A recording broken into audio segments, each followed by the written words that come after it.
Doctor Who The Impossible Planet, the 8th episode of Series 2, is written by Matt Jones and starring David Tennant and Billie Piper.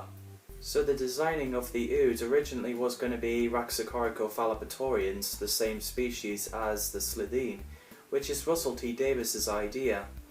They wanted to create a slave race that wants to awaken the beast, which they believe to be a god that can free them, but the idea is changed into an Ood and have them from the planet near the Sensphere, which is a reference from the Sensorites in William Hartnell's era. The Sanctuary base is based on a spaceship Nostromo from the Alien movie, so when the Doctor and Rose arrives in the Sanctuary base on the planet Croptor, in 43rd century with the TARDIS sounding so queasy, they see strange markings, which is a writing that's very old and can't be translated. And, oh yeah, funny they called it Welcome to Hell. Is that what they call their base? I'm in hell. The scene where we first see the Ood is a great opening. I always thought that we must feed is their catchphrase. So we have Mr. Jefferson, the head of security, played by Danny Webb, and I think he's really good. He walks into the room with the other two security, and he's like, "That's impossible, how can real people be here?" The scene when they went through the corridor and the massive earthquake with Murray Gold's epic music is well done.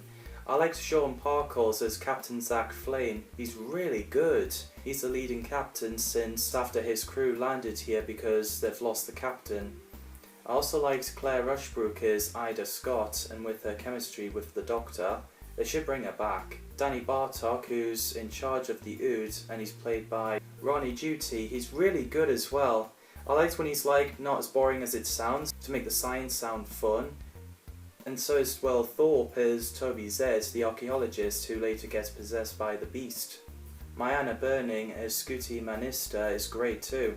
Sadly she dies in the episode when she's in the black hole. Such a sad scene, especially when Ida mentioned that she was 20 years old.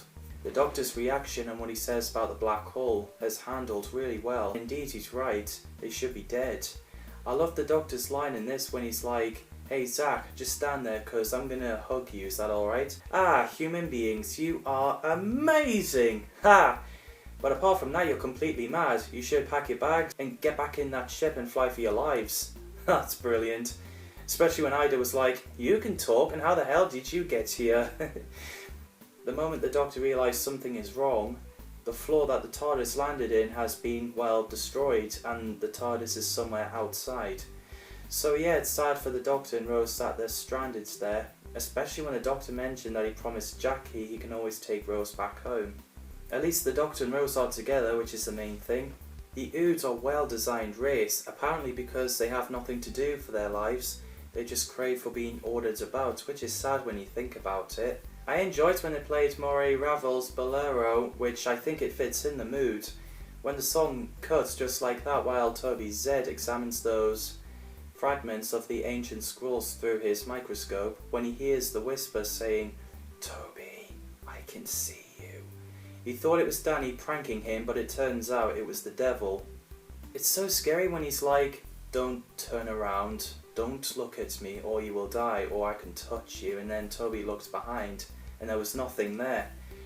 He then gets the writing marks thing on his face and red eyes, which is incredibly scary, and yeah, that's where Scooty dies, when he clutches his fist from the planet's surface and the glass shatters and Scooty gets sucked into the black hole. So the drill stopped after that, which seems to be good news, and so the Doctor and Ida puts their spacesuit on. I remember when I had this action figure when I was younger, and I loved the design of the elevator. The effects is done well for its time. The planet's surface looks really cool. There was something not right when the Ood seems to act funny and the telepathic field is on basic 100 when they should be dead, but they're not. And it's a great lead up to the cliffhanger because it's really intense and you never know what's going to happen. And the revealing of possessed Toby Zed, and he mentioned to Jefferson that his wife never forgive him, I was like, whoa! And when he roared and all the markings went into the Ood and became possessed and Toby is well himself again, this is dark stuff. And we also find out that the Ood use their translator ball as a weapon to kill you like one of the security guard. What leads to cliffhanger is the planet shaking, the possessed Ood about to kill Rose Jefferson and, well, the other security guard, and the pit opens and the voice of the beast says he's free. Man, what an episode! What do you guys think of the episode? Do let me know in the comments below. Thanks for watching, see you in the next video.